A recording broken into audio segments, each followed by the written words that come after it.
Jeigu per pastaruosius 2 metus ėjote čia, tarp Katedros aikštės ir Pilies gatvės, tikriausiai to visai nežinodami, sudalyvavote viename mokslinėme eksperimente. Širdies ritmas, kvėpavimo dažnis, veido temperatūra ir praeivių emocijos. Tai tik keli iš 20 parametrų, kuriuos 6 Vilniaus vietose matuoja mokslininkų įranga. Ne, tai yra termokamera. Tai yra termokamera, Taip. O šita yra... Čia žmonių skaičiuoklė, artimesnė žmonių skaičiuoklė, o tolimesnė į kompiuterį perdeda viską.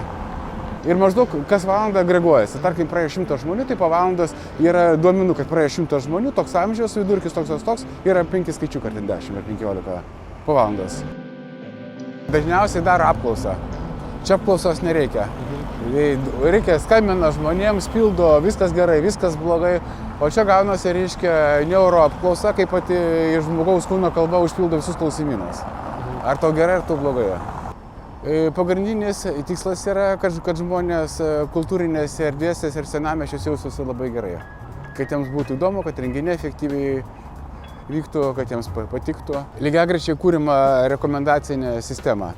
Jeigu žmogus nori sužinoti, kokiai užteršto erdvėje ar neužteršto jis gyvena, įveda adresą ir sistema parodo, kokios yra taršos lygis, triukšmas ir gali žmogus iš karto gauti rekomendacijas, ką reikia daryti. Mokslininkai lygina čia surinktus duomenis su įvairiais aplinkos parametrais.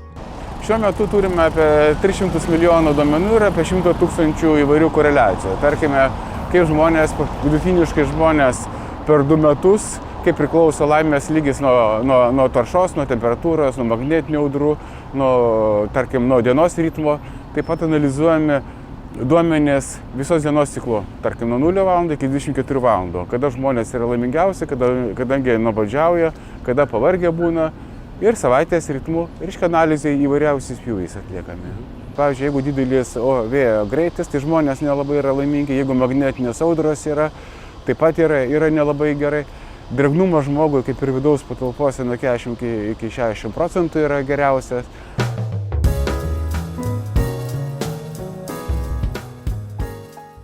Eksperimentas tebevyksta, tačiau jau dabar aišku, kad vilniečiai žmonės kaip visi.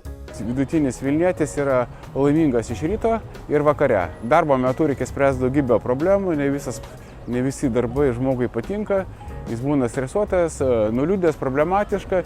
Tai gaunasi dažniausiai dienos forma kaip laimės. Penktadienis, kaip žinome, yra penktadienio vakaras laimingiausia diena. Pirmadienio rytas yra pats blogiausias. Čia kalbu apie vidutinį žmogų, kuriam darbas nelabai patinka. Jeigu žmogui patinka, tai čia truputį kitaip yra. Kvėpavimo dažnumą nustatantį įrenginį gamina vos 2 įmonės pasaulyje. Jis skirtas naudoti gelbėtojams, ieškantiems po žemės drebėjimų išgyvenusių žmonių.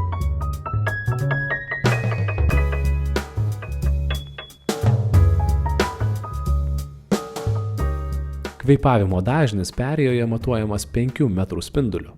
Visutinė kamera, kur matosi, kur atsisukus į Pilies gatvę, tai yra termovizorius, kuris matuoja temperatūrą. Jis gali iki 200 metrų matuoti temperatūrą.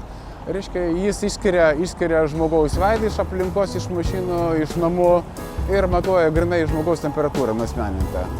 Nors Vokietijos spauda tai pavadino didžiojo brolio eksperimentu, mūsų kalbinti vilniečiai mokslininkų tyrimu atrodė patenkinti. Ne, neteko, pirmą kartą girdžiu. Šiaip nebaisu, aš niekada nesukreipus dėmesio, kad filmuoja, galvoju, eismą filmuoja ar dar kažkas tokio panašaus, bet kad tirto žmogaus emocijas ar kažką, tai ne, pirmą kartą girdžiu. Jo, šiaip gerai. Taip. Neteko, bet tai geras reikalas. Tai nebaisu, kad kažkas matuoja? Ne, nei kiek, aš laisvas.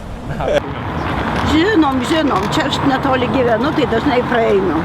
Ir kraujospūdį pamatuoja ir viską, ką tik nori. Žinau ir girdėjau. Taip. Kas iš to, ką žinau, toks labdaringas turbūt veiksmas, kad pasižiūrėti, kaip ten žmonių sveikata, kaip nuotaika, kaip savijauta. Mūsų duomenys sutampa su pasauliniais duomenimis, jeigu žmonės yra laimingi, tai jų atmintis geriau dirba, žymiai daugiau padaro bendrą vidaus produktą, sukuria mažiau skyrybų, daugiau draugysčių, įdomesnis gyvenimas, mažiau nuobodus.